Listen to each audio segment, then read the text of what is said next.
अस्सलाम वालेकुम। Faisalabad programme news night के साथ मैं हूं आपका मेज़बान मोहम्मद बिलाल डोगर। इस वक्त हम कपास की फसल के अंदर मौजूद हैं। ये वो रुई है, ये वो फुटी है और ये वो टींडा है। जब ये यहाँ से किसान अपनी फसल निकालता है तो बाहर आकर यही फसल जो है पहने हुए कपड़ों की शक्ल जो है इख्तियार कर लेती है। लेकिन इस वक्त पाकिस्तान में सबसे बड़ा मसला ये कपास पाकिस्तान की दुनिया चौथे नंबर पे बड़ी एक्सपोर्ट्स थी, लेकिन आज हम ये इंपोर्ट कर रहे हैं। क्या वजूहात हैं कि यही यौन जब हम दुनिया को देते थे तो ये इसकी कीमत 10,000 से नीचे थी, लेकिन जब आज हमको ज़रूरत है तो पाकिस्तानी कपास इसकी कीमत 14,500 से ऊपर जा चुकी है। ख़ुद किसान को अच्छी कीमत मिल रही है, लेकिन किसान इस तरफ आने के लिए मजबूर क्यों नहीं है? क्या वजूहत है? सबसे पहले किसान हमारे साथ होंगे, किसान से बात करेंगे। हमारे साथ ग्रोअर भी हैं और सबसे पहले किसान कौंसिल के चेयरमैन पाकिस्तान के मौजूद हैं, उनसे बात करते हैं। ताहिर साहब, बहुत शुक्रिया वक्त देने के लिए। कैसे देख रहे हैं कि इस वक्त मसला क्या है हमें कपास के अंदर? गवर्नमेंट खुद 10.5 का टारगेट देती है, माली साल के 2 महीने के बाद उसे 8.4 पे लेके जाते हैं। क्या ये बहुत बड़ी नाकामी नहीं है कि माली साल के बजट के 2 माह बाद हम अपने टारगेट से रिवाइज़ कर रहे हैं? बिस्मिल्लाहिर्रहमानिर्रहीम। आज आपने पाकिस्तान का जो नेशनल लेवल का इशू था उस पर फोकस किया, जिसके लिए हम आपके मशकूर हैं। बेसिकली ये है कि ये काम था क्रॉप रिपोर्टिंग डिपार्टमेंट का। उन्होंने जो इन्फॉर्मेशन अदाद शुमार दिए वो दफ्तर में बैठ के दे दिए, फील्ड वर्क नहीं किया। और दूसरी जो चीज़ है कि काटन बहुत अच्छी फसल थी हमारी और होनी भी चाहिए। ये हमारा पाकिस्तान की पहचान थी इस फसल से, जो कि हमें इसमें as a farmer, as a किसान लीडर हमें शर्मिंदगी है कि जो हमारी फसल नेशनल लेवल पे पूरी दुनिया पे मशहूर थी और हमें उसका अज़ाज़ मिलता था, पैसे मिलते थे, उसके लिए हम अब पीछे चले गए बहुत ज़्यादा। उसकी वजूहात जो है ना वो बहुत सारी हैं। एक तो सबसे पहले क्रॉप जोनिंग, जिसको हमारे हुकूमती जो सियासतदान है मुख्तलिफ अदवार में जो पावर में आए, उन्होंने क्रॉप जोनिंग की ना वायलेशन की, उसकी वजह से एरिया कम हो गया। और दूसरा, इसमें रिस्क फैक्टर बहुत ज़्यादा था। ज़िम्मेदार को 24 आवर कपास के खेत में खड़ा होना पड़ता था, पेस्ट कोटिंग के लिए खड़ा होना पड़ता था, और इसकी जो डे बाई डे कॉस्ट है वो ज़िम्मेदार अफोर्ड कर सकता था पहले। अब ख़र्चे बहुत ज़्यादा हो गए। ज़िम्मेदार के पास हार्ड कैश नहीं है कि वो जो कपास को गोडी देने वाले को पैसे दे सके बर वक्त। और फिर जब स्कॉटिंग का टाइम आता है, स्प्रे का टाइम आता है, तो मुख्तलिफ जो फसलें दाएं बाएं लगी होती हैं उनकी जो मक्खियाँ हैं या जो उनकी बीमारियाँ हैं वो ट्रांसफ़र हो जाती हैं। और उसके बाद जब हम कपास की चुनाई करते हैं तो चुनाई वाली लेबर बहुत महंगी हो गई है, तो वो कहती है हार्ड कैश दे। ज़िम्मेदार के पास तो पैसे, ज़िम्मेदार के पास से तो पैसे आने 6 माह के बाद। इसलिए हमें इसके लिए अच्छा सीड चाहिए, अच्छा रेट चाहिए, और जो इनपुट्स है वो सस्ती होंगी तो ज़िम्मेदार इसकी तरफ आएगा। दूसरा, जो दूसरी कैश क्रॉप है, जो हमारी दूसरी गन्ने की है या चावल की फसल है, उसमें से ज़िम्मेदार को जो उसकी लागत है कम से कम वो पूरी होती है। जब इसमें नुकसान होता है ज़िम्मेदार की लागत पूरी नहीं होती, इसलिए ज़िम्मेदार फेडअप हो गया और गवर्नमेंट की तरफ से मॉरल सपोर्ट भी नहीं है इसके लिए। तो ये बड़ा सादा सा फार्मूला इख्तियार करता है, जितनों पैसे बचे उधर इन्वेस्टमेंट कर दो, क्योंकि ना तो वो बहुत बड़ा इन्वेस्टर है ना तो वो सरमायाकार है। उसने उसी पैसे से कुछ बनाना है ताकि उसे 10 रुपये बच जाएँ। जब गवर्नमेंट स्पोर्ट प्राइस, आप अभी की में अफसोसनाक सूरत हाल, ना ज़रूरी पॉलिसी है इस मुल्क में, ना स्पोर्ट प्राइस है। 7,000 तक इस वक्त हमारी कपास बिक चुकी है और गंदों अभी तक गवर्नमेंट डिप्लॉय नहीं कर सकी कि कीमत होनी क्या चाहिए। क्या ये बहुत बड़ा अफसोसनाक मरहला नहीं है कि आने वाले सालों के अंदर भी हम अभी तक, जब किसान को एम्फसाइज नहीं करना आप क्या पैदा करो, तो क्या करेगा जब उसे कीमत नहीं पता? बेसिकली जो स्पोर्ट प्राइस है ना वो बजाई के वक्त आनी चाहिए ताकि किसान को पता हो कि ठीक है जी, ये होता भी, ये प्रैक्टिस भी ये। हम जब फसल पक जाती है उस वक्त हम देखते हैं दाएं बाएं कि इसकी स्पोर्ट प्राइस कैसी करनी है, कैसी अच्छा ठीक है। दूसरा, हमारा जो काटन रिसर्च सेंटर था मुल्तान में, उसको जो टेक्सटाइल इंडस्ट्री का ग्रुप था ना, उसके ज़िम्मे था कि पर गांठ उसने पैसे देने हैं 50 रुपये। अब पिछले 4 साल से वो भी बंद है। अब उनके लिए तनख्वाहें बंद है, उनका रिसर्च का फ़ंड बंद है। अब देखें, जो सीड पे और जो काटन पे जिन्होंने रिसर्च करनी है, अब उसको अब जो बेनिफिट दे रहे थे वो रोक देंगे तो तरक्की कैसे होगी? सबसे पहले मेरा जो ज़ाती मुशाहिदा है कि एक आप इसकी जो पैदावारी लागत है वो कम होनी चाहिए। दूसरा, क्रॉप जोनिंग होनी चाहिए। अब देखें, व्याड़ी में चावल की फसल लग रही है, क्यों लग रही है? व्याड़ी में मक्की की फसल लग रही है, क्यों लग रही है? वो हमारा सिल्वर गोल्ड एरिया था, उसको हमने गवा दिया है। किसके लिए गवा दिया? कि ज़िम्मेदार चाहता है कि मुझे पैसे बचने चाहिए, कम से कम मेरा ख़र्चा पूरा होना चाहिए।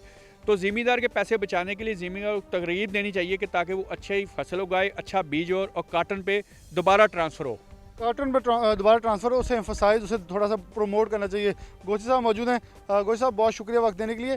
कितना इस वक्त इन्वेस्टमेंट मुश्किल हो चुकी है एक किसान की। वो तो यहाँ पैसे निकाल के सोच रहा होता है मैं कहीं और ही फेंक ही दूँ, क्योंकि जो किसान इस वक्त यहाँ लगा रहा है वो बिल्कुल जुआ खेल रहा है। लग गए तो डबल हो गए, ना लग गए तो डबल चले गए।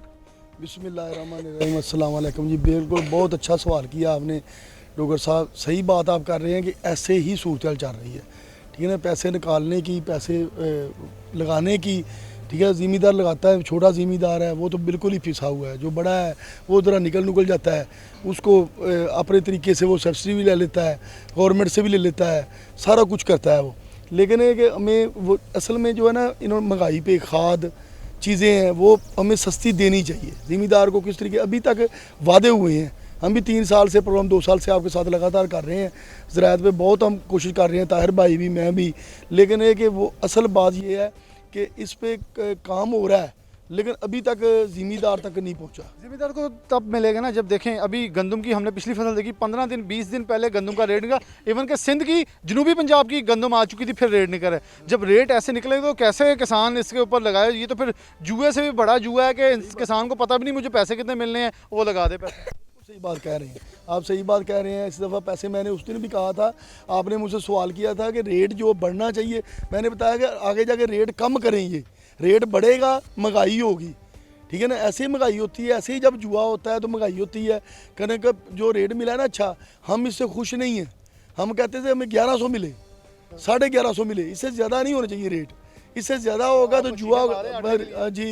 यही वही बात है। मैंने आपसे 6 पहले जो प्रोग्राम किया था, मैंने ये बात कही थी कि अब आटा महंगा होगा, चीज़ें महंगी, या इसको पीछे लेके जाएं। नया रेट जो चलो इस बार कर दिया ज़िम्मेदार के लिए, तो अगला रेट कम लेके आए। यानी कि गवर्नमेंट ने सब्सिडी देनी है तो किसान को दे, ताकि अगर उसकी कीमत डबल भी हो तो कम अज़ कम वो 800-900 तक होगी, चले। हाँ। उतनी महंगाई होगी। अब मेरी बात सुनिए, मेरा पॉइंट यही है, मैं कहता हूँ खाद है, हर चीज़ पे सब्सिडी दें। उसके अलावा अगर नहीं देनी तो ज़िम्मेदार को डायरेक्ट कोई ना कोई फ़ायदा दें। जो ये चीज़ें हैं ना कि ज़िम्मेदार को खुश कर दिया कि आपका यार मसलन आप चावल है, आपको 2000 रुपये उम्मीद है, 2500 होता है, 500 रुपये बड़े ज़िम्मेदार नहीं खुश होता। वो वक्ती तौर खुश होता है कि रेट मुझे अच्छा मिल गया है, बाद में वो रोता है, उसने खरीदना है बाद में, उसमें बाद में उसको 5000 में तो बीज मिल रहा है, ठीक है ना, खाद मिल रही है डबल रेट में। वो महंगाई पे कंट्रोल करना है, महंगाई पे कंट्रोल करना। असर रहमान साहब मौजूद हैं, ग्रोअर थे, लेकिन इस वक्त ये छोड़ चुके हैं।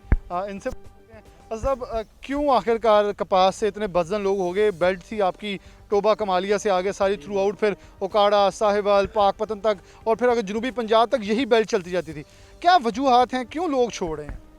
अस्सलाम वालेकुम डॉक्टर साहब, बहुत ज़बरदस्त आपने क्वेश्चन किया है। ये हमारा ना, मैं डिस्ट्रिक्ट टोबा टेक सिंह से बिलोंग करता हूँ और एज ए फार्मर हूँ।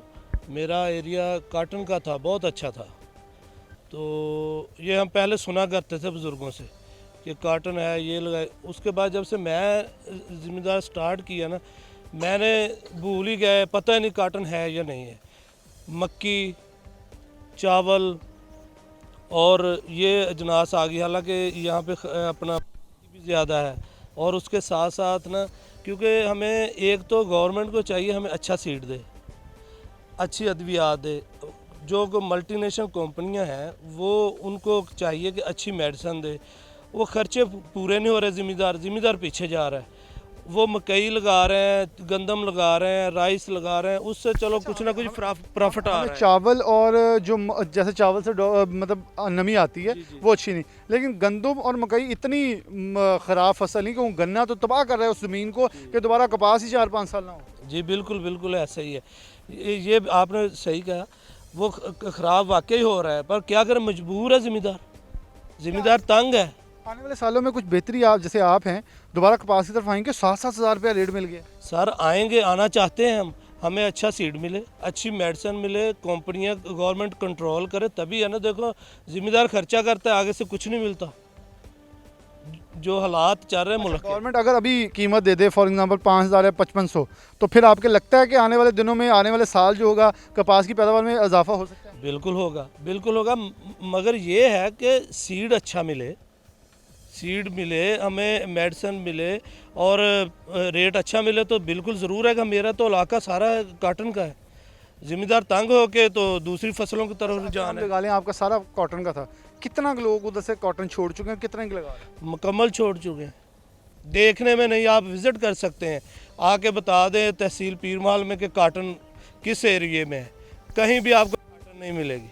कहीं भी आपको कॉटन नहीं मिलेंगी पीर महल के इलाके। और ये मेन ग्रोअर एरिया था। ये देखें जी कितनी खूबसूरत ये फूल लगते हैं रुई के। मैं इन्हें तोड़ूंगा तो नहीं, लेकिन मैं हसन को कहूँगा ये ज़रा दिखाएंगे क्या खूबसूरत अंदाज में रब की कुदरत है कि ये फूल हैं, टींडे हैं, जब ये खिलते हैं तो अंदर से जैसे फूल खिलेगा तो वो पत्तियाँ बिखेरते हैं। लेकिन ये रुई कुदरती तौर पे अल्लाह की रहमत जो है वो हम पे नाजिल होती है कि इतनी खूबसूरत जो अजनास है, ज़रई अजनास के साथ ये जो हमारी ज़रई फसलें हैं ये पैदा होती हैं, जिनसे हम अपनी मुल्क की मौशत को मजबूत करते हैं। लेकिन फैसलाबाद के अंदर जिनिंग मिल्स बंद हो रही हैं और सिर्फ महज 11 में से 4 से 5 चलती बाकी हैं, क्योंकि रुई की पैदावार इस हद तक कम है कि लोगों के पास अब सकत नहीं है उनको चलाने के, क्योंकि ना माल है ना चला सकते हैं। तो इसके ऊपर गवर्नमेंट को बहुत तेज़ी से गौर करना होगा। आने वाले साल कैसे होंगे मज़ीद बात करेंगे। एक ब्रेक लेते हैं, ब्रेक के बाद दोबारा हाजिर होते हैं।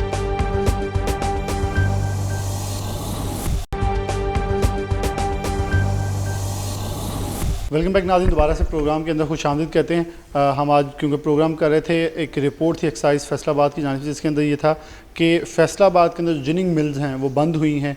और उसके बाद सबसे अहम सेक्टर अगर बात करें टेक्सटाइल का तो स्पिनिंग मिल्स सबसे अहम और बुनियादी सेक्टर है, क्योंकि पाकिस्तान को चौथा बड़ा मुल्क एक्सपोर्टिंग के तौर पर कपास करते हैं, लेकिन अब हम इंपोर्ट लिस्ट के अंदर शामिल हो रहे हैं। नवीद गुलजार साहब मौजूद हैं, किसी तारुफ के मोहताज नहीं है, क्रिस्टन मिल के ऑनर हैं और चेयरमैन हैं एप्टमा के।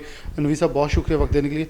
सर कैसे देख रहे हैं आने वाले दिन पाकिस्तान के लिए? बिलाशुबा एक अच्छी चीज़ आपने अभी हमें रिपोर्ट दिखाई कि सिंध की तरफ से हमें एक फ्रूटफुल चीज़ें आ रही हैं, लेकिन पंजाब की हमारी क्रॉप बड़ी शदीद तौर पर मुतासर नज़र आ रही है। अभी भी हम उसके ऊपर रिवाइव नहीं कर पा रहे और हम एक्सपोर्ट करते हुए इम्पोर्ट पर आ गए, लेकिन ताहाल अभी तक हमें ना तो टेक्सटाइल पॉलिसी नज़र आई ना ज़राअत पॉलिसी नज़र आई। क्या इन चीज़ों से हमारी कपास की पैदावार असरअंदाज हो रही है?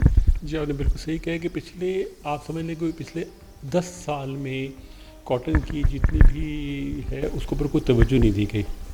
और जो प्रोडक्शन है वो अगर 1999 का साल गिने तो उसमें हमने रिकॉर्ड को 14-15 मिलियन बेल की थी। तो हम ग्रेजुअली कम ही होते जा रहे हैं, कितने अरसे से जो कॉटन की प्रोडक्शन है कम होती जा रही है। उसमें कई चीज़ें हैं कि अच्छे बीज, अच्छी टेक्निक्स ऑफ जो एग्रीकल्चर है उसको भी नहीं अपनाया गया। फिर शुगर केन का एक जो फसल है वो ऑल्टरनेट के तौर पे फार्मर इस्तेमाल करता है, तो वो भी जो है वो बेसिकली रिवॉर्डिंग है टू द फार्मर। और उसकी वजह से भी आपकी कॉटन की प्रोडक्शन कम हो रही है। तो इसमें ज़्यादा ज़रूरत क्या है कि नई टेक्निक्स ऑफ फार्मिंग को अडॉप्ट किया जाए, बेहतर बीज को लेके आके अपनी जो हम पर हेक्टर यील्ड है उसको इम्प्रूव करने की कोशिश करें। तो उससे ये होगा कि जो प्रोडक्शन है वो इंशाल्लाह बेहतर हो जाएगी। खुशाइन बात इस साल ये है कि हम पिछले साल अगर हमारा जो कल्टीवेशन एरिया है पंजाब में ख़ास तौर पे वो कम हुआ है। हालांकि लास्ट ईयर पाकिस्तान ने बहुत कम जो है पैदावार ली थी 5.4 मिलियन बेल, तो कल्टीवेशन एरिया बिल्कुल कम हुआ है, लेकिन जो यील्ड पर हेक्टर है वो उम्मीद है कि इस साल पिछले साल की निस्बत काफ़ी बेहतर होगी।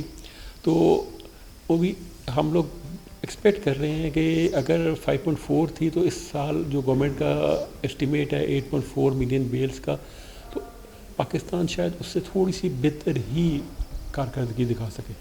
सर क्योंकि आपने वो पॉइंट की तरफ आ गए 10.5, और क्या गवर्नमेंट जब 10.5 से 8.4 पे आई है तो इस पर बहुत सारे तहफ़्फ़ुज़ात सामने आए कि हमें ऐसे लगा इस वक्त लोगों ने कहा कि ये गवर्नमेंट को नहीं करना चाहिए, क्योंकि जब टारगेट आप अपने माली साल बजट पेश करने के बिल्कुल 2 माह बाद ही अपना रिवाइव करेंगे, वापस बैक करेंगे, तो इसमें बड़ा एक तहफ़्फ़ुज़ात आ गए कि अब रेट ऊपर जाएंगे, अब मार्केटों में रेट चढ़ जाएगा, क्योंकि गवर्नमेंट खुद अपने स्टेप्स बैक कर रही है। और रज़ाक दाऊद साहब एक्सपोर्टर से ट्वीट करके कहते हैं कि अर्ज करता हूँ आपको आप ज़्यादा करें। तो इस पर एक्सपोर्टर तहफ़्फ़ुज़ात का इजहार करें कि गवर्नमेंट भी तो अपने आप को ऊपर लेकर जाए, वो खुद ऊपर नहीं जा रही, हमें ऊपर लेकर जाने की कोशिश करें। आप बिल्कुल सही कह रहे हैं। एक्चुअली हुआ क्या है कि अगर जो क्रॉप का एरिया होता है जिसमें क्रॉप काश्त की जाती है वो अगर 10-12% जो गवर्नमेंट की एस्टिमेशन के मुताबिक कम हो जाए तो वो तो पर हेक्टर हील्ड निकाल के उसको ऊपर देखते हैं कि कितनी कॉटन की प्रोडक्शन होनी है, उसको उतना डाउन कर देती है। इसकी क्रॉप असेसमेंट कमेटी है जो पूरी तरह मॉनिटर करती है हर चीज़ को, उसके बाद वो अपने फिगर्स को लेके आती है। तो क्रॉप का जो एरिया है वो हुकूमत के अहदाफ को पूरा नहीं कर सका, तो अब अगले साल यही कोशिश करनी चाहिए कि ये एरिया बढ़े। अब हुकूमत पंजाब ने शायद कुछ इनकलाबी इकदाम उठाए हैं, उन्होंने एक कमेटी भी बनाई हुई है जो रिवाइवल ऑफ कॉटन के ऊपर। जमशेद इकबाल चीमा शाह जो स्पेशल असिस्टेंट हुए प्राइम मिनिस्टर ऑन एग्रीकल्चर है, वो भी इसके ऊपर काम कर रहे हैं। तो वी एक्सपेक्ट कि अगर थोड़ी बहुत भी तवज्जो दी जाए तो ये फिर हम 14-15 मिलियन बेल्स को पाकिस्तान ज़रूर कर सकेगा। अच्छा बीज, अच्छी टेक्निक्स, दो ही इसके तरीके हैं। देखिए ऑल्टरनेट क्रॉप होती है, अगर एक आदमी मकई लगाए, मेज़ लगाए, शुगर केन लगाए, फार्मर का क्या है कि मुझे उससे यील्ड या पर एक एकड़ पे मुझे ज़्यादा से ज़्यादा नफ़ा होना चाहिए। अगर उसका नफ़ा कॉटन में ही हम पूरा कर दें किसी तरीके के साथ, तो वो कॉटन लगाना शुरू कर देगा। ये आपका नुकता बहुत अहम है कि स्पोर्ट प्राइस, और ताहाल अभी तक गवर्नमेंट स्पोर्ट प्राइस तय्युन करने में नाकाम नज़र आई। तो ये तो बहुत बड़ा एक फैक्टर हो गया। जब देखें किसान गंदम उठाने गया तो 15 दिन पहले से पता चला ये गंदम की कीमत है। ये तो तब कि मेरे ख्याल में हमें अगले साल की तय्युन अब कर देना चाहिए स्पोर्ट प्राइस, ताकि किसान ज़्यादा बढ़कर आगे आके इसकी काश्त करें। लेकिन स्पोर्ट प्राइस का जो है ना वो तकरीबन शायद 5,000 रुपये मन के ऊपर अभी डिस्कशन चल रही है।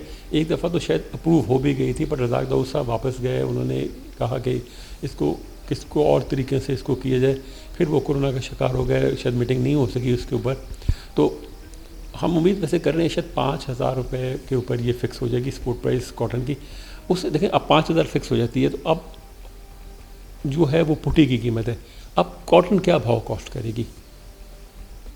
बुनियादी नुकता तो ये होता है, अगर देखें आज के दौर में गिवन द डॉलर वैल्यू जो है, गिवन द क्या कहते हैं जिस तरह माल बिक रहे हैं, उसके ऊपर अगर हम अपना सारा कुछ एस्टिमेशन करें तो 12 से 12,500 तक कॉटन हो तो वो हर किसी के बेनिफिट में, स्पिनिंग मिल भी कमाएंगी और यान वाले भी कमाएंगे।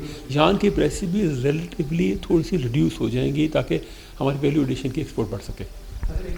आपसे पहले भी 2-3 बार यॉन मार्केट वालों को ऊपर ना बड़ा आता है जी, ये सट्टाबाजी करते हैं। वो कहते हैं देखें जी हम सट्टाबाजी नहीं करते, मिल वाले जो दे देते हैं हम उसे, जैसे आपने कहा 5,000, अब कीमत इस वक्त जो कॉटन की वो 7,000 तक भी आपके लिए में होगा कि उस देखें कीमत 7,000 नहीं है, 5। देखें मैं आपको वैसे कोई फिगर दूंगा, आप देख लें, ये लेस दैन 6,000 है। 5,800, 5,900, 5,600 मुख्तलिफ मंडियों के मुख्तलिफ भाव होते हैं। फिर बड़ा डिपेंडेंट करता है कि उस दिन बनोले की क्या कीमत है।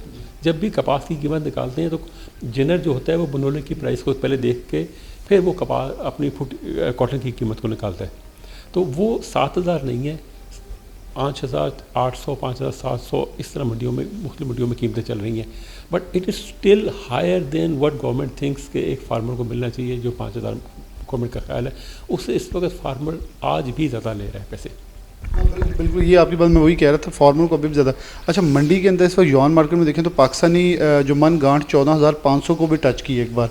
क्या ये बहुत हाई प्राइस है? क्योंकि लोकल मार्केट वाले कह रहे हैं जब इतनी महंगी होती है तो लोग कपड़ा नहीं खरीदते, उसके अल्टीमेटली असरात जो हैं सारे बैक करके मंडी से स्पिनिंग मिलों तक जाए। बिल्कुल सही कह रहे हैं जी। जो कॉटन है ना वो 14,500 रुपये तक भी बिकी है। अब थोड़ी सी करेक्शन उसके अंदर आ गई है, हम शायद 13,500 के ऊपर वापस आ गए हैं। तो अभी थोड़ी सी मज़ीद मेरे हिसाब से करेक्शन 13,000 के लेवल पे शायद आ जाए जब पैदावार बढ़ेगी। अभी तो बारिशों का एक सिलसिला आया था, उससे थोड़ी बहुत फिर तो हाइक हुई। अब बहुत डिपेंडेंट होता है जी, न्यूयॉर्क कॉटन फ्यूचर किधर है, लोकल डिमांड क्या है, डॉलर किस वैल्यू के ऊपर है, ये हर चीज़ जो होती है वो कॉटन की कीमत को असरअंदाज कर रही होती है। क्योंकि कॉटन अमेरिकन भी 96 से 93 तक आ गई थी। अच्छा सर, ये नहीं आप देखते 171 के करीब रिसर्च इंस्टीट्यूशंस हैं पंजाब के अंदर। सबसे बड़ा हमारे पास है फैसलाबाद के अंदर अयूब रिसर्च, ज़रई यूनिवर्सिटी भी है। लेकिन ताहाल हम बीटी कॉटन एक बहुत पुरानी किस्म है, उसी को मिक्स कर करके कोई नया बीज बना के कर रहे हैं। हमारी ताहाल अभी तक यील्ड वहाँ नहीं गई, और इंडिया ने जो हमारा हमसाया मुल्क हम बात कर रहे थे वहाँ से इंपोर्ट कर ली जाए, उससे मुकम्मल तौर पर एक्सपोर्ट पर पाबंदी लगा दी है अपनी, ताकि मेरे ख्याल में उसके असरात हमारे ऊपर मुरतब हो सकते हैं। बिल्कुल सही कह रहे हैं जी। हम काम अगर नहीं हुआ पिछले 10 सालों में तो वो नहीं हुआ एग्रीकल्चर के ऊपर, किसी चीज़ के ऊपर नहीं हुआ। यानी एक कॉटन का मसला नहीं है, मगर पाकिस्तान एक ज़राई मुल्क था, हमें सबसे ज़्यादा फोकस जो है वो ज़राअत पे करना चाहिए था। पता नहीं शायद आप उस वक्त मौजूद थे, एक नेशनल बैंक वालों ने पिछले साल एक डिनर किया था, उसके ऊपर जब मेरी बारी आई बात करने की तो मैंने सिर्फ इतनी बात की थी कि हमें फोकस जो है वो एग्रीकल्चर पे करना चाहिए। जो बैंकों को भी जो है वो सपोर्ट करना चाहिए कि किस तरीके के साथ ज़राई पैदावार बढ़ सकती है।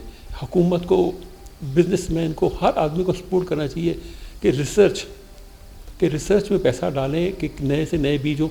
एक बीज जब इन्वेंट होता है तो वो उसको 3-4 साल लगते हैं उसको दोबारा उसकी कमर्शियल कास्ट करने में। पहले उसके ट्रायल्स होते हैं, इन्वेंट होता है, ट्रायल होते हैं, उसके बाद मुख्तलिफ़ इलाकों में उसको देखा जाता है, उसकी डेटा बनता है, फिर उसको कमर्शियल इजाज़त मिलती है। तो वो भी बड़ा फैक्टर है। एक बड़ा इंपॉर्टेंट चीज़ जो मेरे दिमाग में आ रही थी वो ये आ रही थी कि हम देखते हैं ना कि सिंध में और पंजाब में भी जो है वो सिंध की कॉटन पंजाब की कॉटन से स्लाइटली बेहतर हो जाती है किसी एक ज़माने में। उसकी वजह ये है कि जो सिंध का जो फार्मर है ना वो बीज इस्तेमाल करता है, जो फैक्ट्रियों से या कारखानों से ख़रीद के बीज इस्तेमाल करता है। जो पंजाब का काश्तकार है वो बीज खुद बनाता है। तो वो भी एक फैक्टर है कि ये भी शायद पाबंदी लगा दें कि सिर्फ वो बीज जो है सर्टिफाइड बीज। इंडिया में अगर आप देखें ना तो बीज बनाने वाली बड़ी महदूद किस्म की फैक्ट्रियां हैं। यहाँ पे बेतहाशा हर आदमी बीज वाले बनाने वाली फैक्ट्री बना के बैठ गए। हालांकि ये तादाद भी कम हो और रेगुलेटेड हो ताकि अच्छे बीज बना के वो चला सके। बहुत शुक्रिया नवीद गुलजार साहब हमारे साथ मौजूद है। बहुत तफसील के साथ इस इशू पर बात हुई कि क्योंकि इनका तजर्बा जो है वो शुगर केन से भी बहुत वास्ट है और बड़ा पुराना है। उसके बाद कपास की अगर बात करें तो एक बहुत बड़ा क्रिश्चियन ग्रुप है जिनके नाम से ये पहचाने भी जाते हैं। और ख़ास तौर पर जो चीज़ें उन्होंने सामने रखी वो बड़ी क्रूशल थी क्योंकि 3 पॉइंट्स, टेक्सटाइल पॉलिसी, फिर ज़राअत पॉलिसी और फिर ख़ास तौर पर सपोर्ट प्राइस। किसान को जब मिलों वालों ने पहले रेट देना तो वो गन्ने की तरफ चल जाता है, लेकिन अगर पहले कीमत इस तरफ से दे दी जाएगी कि ये हम पहले आएंगे, तो डेफिनेटली वो कपास की तरफ आएंगे, उस पैदावार की तरफ आएंगे, जैसे गंदम के हवाले से, चीनी के हवाले से, आटे की और चावल के हवाले से। तो किसान को थोड़ा अर्ज करें तो बेहतरीन नतायज जो हम मिल सकते हैं। जैसे सिंध से हमें अच्छे नतायज मिल रहे हैं, होपफुली हम तो दुआ करेंगे कि पंजाब से भी अच्छे आएँ और हमारा ये टारगेट जो है अचीव हो सके, बल्कि इससे भी ऊपर जाएँ। एक ब्रेक के बाद दोबारा हाजिर होते हैं।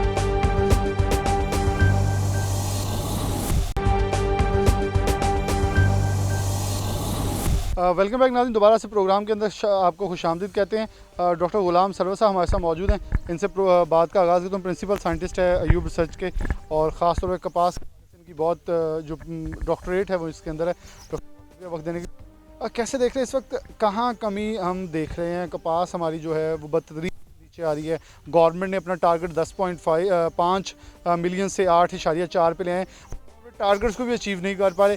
वजूहात क्या हैं? इस साल कुछ खुश शनीद थी कि चीज़ें बेहतर होंगी, लेकिन चीज़ें बेहतर हो नहीं पा रही। क्या किसान नहीं मान रहा, या यहाँ जो इस वक्त रिसर्च हो पा रही है उसके अंदर कहीं कमी है कि हम अच्छे बीज, अच्छी चीज़ें प्रोड्यूस नहीं कर पा रहे? बिस्मिल्लाहिर्रहमानिर्रहीम। आपने एक ही सवाल में बहुत से सवाल जो है ना वो कर दिए।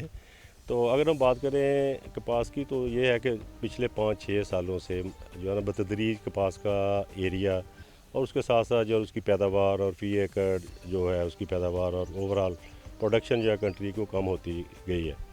तो इसमें एक वजह नहीं, इसमें बहुत सारी वजूहत हैं।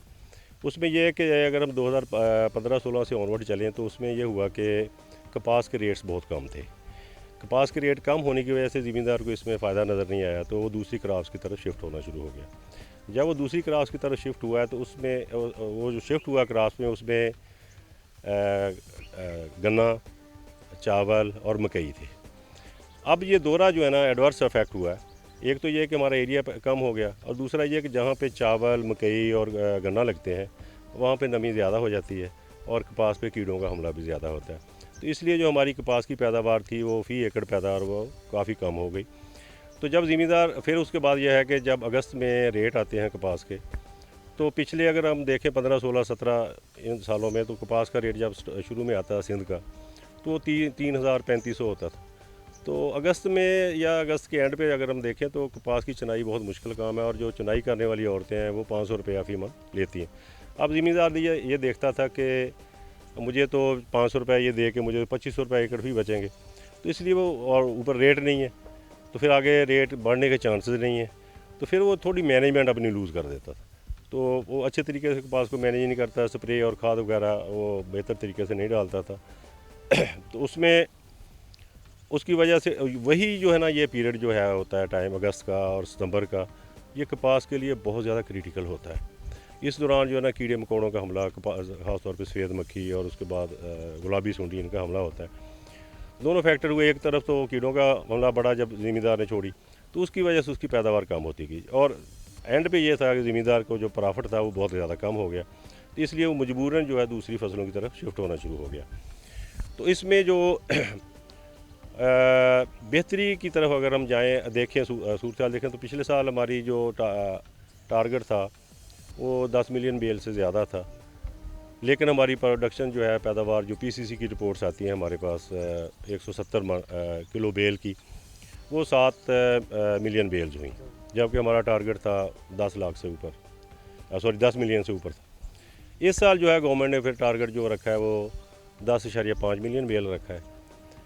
लेकिन इस साल जो है ना, अगरचे एरिया पिछले साल की निस्बत थोड़ा कम है, लेकिन फसल बहुत अच्छी है। मैंने बहुत सारे एरिया जनूबी पंजाब के, उसमें लिया वगैरह, मुल्तान, लोधरा, बिहाड़ी, ये एरिया को विज़िट किया है, तो माशाल्लाह कपास की फसल बहुत अच्छी है और पैदावार अच्छी आ रही है, और ख़ास तौर पर जो वज़न इसका है, रेट वो काफ़ी बेहतर है, 6,000 के करीब वो चल रहा है।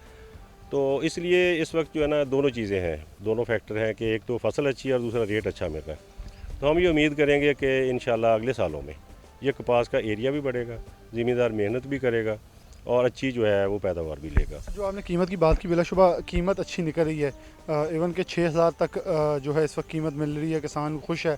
लेकिन क्या देखते हैं कि क्रॉप जोनिंग के ऊपर बहुत हमें जाने की ज़रूरत है। देखें, बीज का रोना रोते, अगर इस बार क्रॉप अच्छी हुई है तो हमें ये ख्याल करना चाहिए कि क्रॉप जोनिंग के साथ इस चीज़ के ऊपर फोकस कर लें ताकि किसान को यूटिलाइज़ और मोबिलाइज़ किया जाए। देखें, आपको कीमत अच्छी है या बाएँ इस तरफ? बिल्कुल जोनिंग होनी चाहिए, क्योंकि जिस एरिया में कपास लगती है वहाँ पे अगर हम चावल, गन्ना और मकई लगाएंगे तो वहाँ पे रिलेटिव ह्यूमिडिटी जो है, जिसको हम कहते हैं नमी, हवा में नमी का तनासब वो ज़्यादा होता है, तो वहाँ पे कीड़ों मकोड़ों का अटैक भी ज़्यादा हो जाएगा। तो इसलिए कपास के एरिया में जो है ना, वो ये फसलें जो है ना नहीं होनी चाहिए, इनको बैन होना चाहिए, और कपास का स्पेसिफिक जोन जो है उसको प्रमोट करना चाहिए। तो ये बहुत ज़रूरी चीज़ है। तो दूसरी चीज़ ये है कि मैं ये समझता हूँ कि ये सारी की सारी फसलें जो मकई है या चावल है, गन्ना है, इनको बहुत ज़्यादा पानी चाहिए, और हम तो पहले ही पानी की शॉर्टेज की तरफ जा रहे हैं। हमारा मुल्क 2025 में हम कहते हैं कि हम वो रेड जोन में चले जाएंगे शॉर्टेज के सिलसिले में। तो चूँकि हमारे जो ये वाले एरिया हैं कपास के ख़ास तौर पे, और इवन फैसलाबाद, तो यहाँ पे हमें ज़मीन से पानी निकाल के वो लगाना पड़ता है, तो वो तो अनलिमिटेड नहीं है, लिमिटेड है। तो हम दिन दिन उसका लेवल जो है अंडरग्राउंड वाटर का बहुत नीचे जा रहा है और उसकी क्वालिटी भी ख़राब हो रही है। तो अगर हम यही प्रैक्टिस अपनाते रहे, क्योंकि जितना भी पानी किसी मुल्क में, पाकिस्तान में स्पेशली जो पानी है वो उसका 95% जो है ना वो ज़राअत पे इस्तेमाल होता है। तो इतनी बड़ी अमाउंट जो है ना हम उसमें ज़मीन से निकाल के फसलों को लगा रहे हैं, और ये कोई ऐसा टाइम खुदा ना खास्ता आए कि हमें पीने के लिए पानी भी ना मिल सके। तो इसलिए जो है ना, जो जहाँ पे पानी ज़्यादा है, नहरी पानी ज़्यादा है या वाटर टेबल हाई है या जहाँ पे बारिशें ज़्यादा होती हैं, उस एरिया में ये धान वगैरह और गन्ना ये लगने चाहिए। तो बाकी एरिया जो है उसमें कपास या दूसरी फसलें जो हमारी हैं, पल्सेस हैं जिसमें दालें हैं, वो लगनी चाहिए, क्योंकि जो पानी है ना वो लिमिटेड है वो पानी, और उसको हम अपने तरीके से बढ़ा नहीं सकते, वो एक नेचुरल प्रोसेस है, क्योंकि बारिशों से उसकी रिचार्जिंग होनी है। हम रिचार्ज तो कर रहे हैं कंटिन्यूसली, रिचार्जिंग बारिशों से होनी है, या हम दरिया बनाएं, नए डैम बनाएं, तो उससे हम उसको इम्प्रूव कर सकते हैं। तो इसलिए जोनिंग बहुत ज़रूरी है, इस पे गवर्नमेंट को सोचना चाहिए, और कपास के एरिया में दूसरी फसलें बैन होनी चाहिए। दूसरी फसलें बैन होनी चाहिए, और जोनिंग के ऊपर हमें ख़ास तौर पे तवज्जो देनी चाहिए, क्योंकि जोनिंग होगी तो ही बेहतर फसलें, और ख़ास तौर पे जो हमारी चौथी बड़ी कंट्री थी कपास की एक्सपोर्ट की, हमें वापस जाना होगा, क्योंकि इस वक्त हमारे मुल्क की ज़रूरत जो है 1 करोड़ बेल से ज़ायद है इंडस्ट्री की। लेकिन इस वक्त जब हमें ज़रूरत है तो हम बाहर से इंपोर्ट कर रहे हैं, और इसके हवाले से हमें एक बड़ा दचका जो है, क्योंकि इंपोर्ट करके फिर वैल्यू एडिड करने पर हमें एक बड़ा दचका मिल रहा है, और यौन महंगे दामों में। आखिरी हिस्सा हमारे पास मौजूद है, कैसर शहमद गुच्छा साहब मौजूद हैं, चेयरमैन कायमा कमेटी यौन मार्केट, एशिया की सबसे बड़ी सूतर मंडी है, इनसे बात करते हैं। कैसे साहब कैसे देख रहे हैं हमारी कपास की पैदावार दिन ब दिन कम हो रही है, आपके ख्याल में जिस मंडी में हम बैठे हैं ये एशिया की सबसे बड़ी मंडी थी, इस पे कितने असरात मुरतब हो रहे हैं? डॉक्टर साहब बहुत शुक्रिया जी। जैसे पहले मैंने आपको बताया था लास्ट इंटरव्यू में कि इस वक्त हालात ये हैं कि हमारे मार्केटों में कोई काम नहीं है। इस वक्त कपड़ा लोगों के गोदामों में भरा पड़ा है, डांगें बंद हो रही हैं। उसकी मेन वजह यह है, एक तो हमारा डॉलर ऊपर जाए रोज़ चढ़ रहा है, आज मेरा ख्याल 169 पे 168 पे। इतनी तूफ़ानी महंगाई है, इस महंगाई में आप हर चीज़ महंगी है, गैस महंगी है, बिजली महंगी है, आपके खाने से तक से पहले और घर बनाने तक हर चीज़ आपकी महंगी है। आप मुझे बताएं कौन सी चीज़ सस्ती है? हमें गैस बिजली और सब चीज़ें मिला के रुई इतनी महंगी है, बाहर से अगर रुई हम इंपोर्ट करते हैं वो महंगी है। तो ये सारे जो फैक्टर मिला के हम देखते हैं तो हमें तो कारोबार में कोई दूसरी बात ये है, कोई गरीब आदमी है सबसे पहले वो अपनी खाने वाली जो मतलब की चीज़ें वो पूरी करेगा। ये कपड़ा हमारा है, ये तो एसेसरी है, ये तो बाद में वो इस्तेमाल करेगा। इसलिए हमारे मार्केट में कपड़ा मार्केटों में कोई गाहक नहीं है, बिल्कुल खामोशी या हू का आलम है। अच्छा, एक मैंने आपसे जो मेन सवाल था कि इस मंडी में अगर हम देखें तो कितने लोग हुआ करते थे, कितने अब रह गए हैं, कितना कारोबार के ऊपर असरात मुरतब हुए? डॉक्टर साहब ये आज से 10 साल पहले एक मार्केट में एक यहाँ बड़ी रौनक थी, बड़े यहाँ पे लोग जितने भी आपके स्प्रिंग मिलों वाले सब लोग यहाँ बैठे थे वो, और ब्रोकर हजरात माशाल्लाह ब्रोकर बड़े थे, यहाँ पे बड़ा वसी कारोबार था। यकीन करें फैसलाबाद में पूरे पाकिस्तान में 450 मिलें थी और 450 मिलों के यहाँ पे एजेंट्स बैठे थे। तो अब सूरत हाल ये है कि अब जो वो स्पिनिंग मिलें हैं 450 से कम हो गए, 200 स्पिनिंग मिल रह गई। बड़े बड़े ग्रुप थे जो उनके नाम ख़त्म हो गए हैं, वो मिलें बंद हो गई हैं। मिलें बंद होने की वजह से आगे हमारे यार मार्केट में जो दुकानदार थे वो बड़े यहाँ से बेचारे परेशान होकर गए हैं। तो इस हिसाब से आज से 10 साल का आज अगर हम कंपैरिजन करें तो बहुत बड़ा फ़र्क है। अच्छा, जब हम बात करते हैं गंदम की तो हम गला मंडी वालों से पूछते हैं चने की, दालों की, कि कैसे बढ़ोतरी हो सकती है। आपके ख्याल में कपास की पैदावार को कैसे बढ़ाया जा सकता है? इतने सालों से कपास के कारोबार से वाबस्ता हैं, रुई के कारोबार, क्या लगता क्या है, क्या आकर कहाँ कमी है जो पूरी करने की बहुत ज़रूरत है? डॉक्टर साहब पहली बात तो ये है कि आपको पता है कि हमारी जो पाकिस्तान में मेन हमारी जो कॉटन है, जो हमारी सारा ये हमारी स्पिनिंग मिलों का हमारा ये सारा जो मेन चीज़ है ये हमारी ये कॉटन है ये। तो आपको पता है कि पिछले सालों में कॉटन की जो पैदावार है वो पाकिस्तान में बहुत कम हुई है, कल्टीवेशन एरिया हमारा वो भी कम हो गया है। उस वजह से दूसरी बात ये है कि इसमें जो सीड रिसर्च है वो हमारे पास कोई नहीं है। बाहर से हम बाहर से फ़ाइन कॉटन बाहर से मंगवाते हैं अपना कपड़ा बनाने के लिए। हमारे पाकिस्तान में फ़ाइन कपड़ा बनाने के लिए कोई अच्छी क्रॉप नहीं है, हमारे पास कपास नहीं है। तो इस वजह से बड़ा मसला ये है कि जब तक हम अपने पाकिस्तान में जो हमारे ये अदारे जैसे अयूब रिसर्च है और भी इदारे हैं जो सारी रिसर्च करते हैं, वो हमारे अदारे फ़ाल होने चाहिए।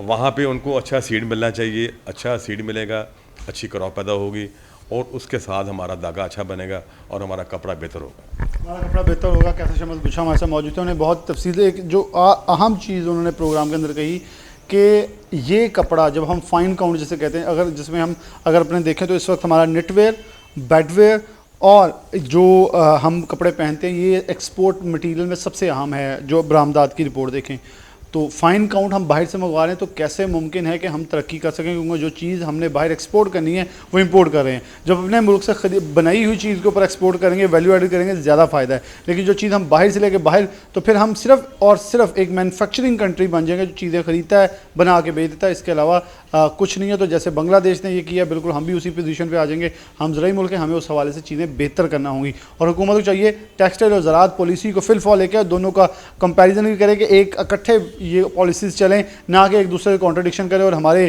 काबीना के मेंबर जिन्हें कप्तान खुद इमरान खान कहते हैं कि उनके पास टीम अच्छी नहीं है, तो वो टीम अच्छी इसके ऊपर रोड़े अटकाने के बजाय बेहतर हिकमत अमली तय करे ताकि चीज़ें बेहतर हो सकें। इसी के साथ प्रोग्राम न्यूज़ नेट से इजाज़त दीजिए। अल्लाह हाफ़िज़।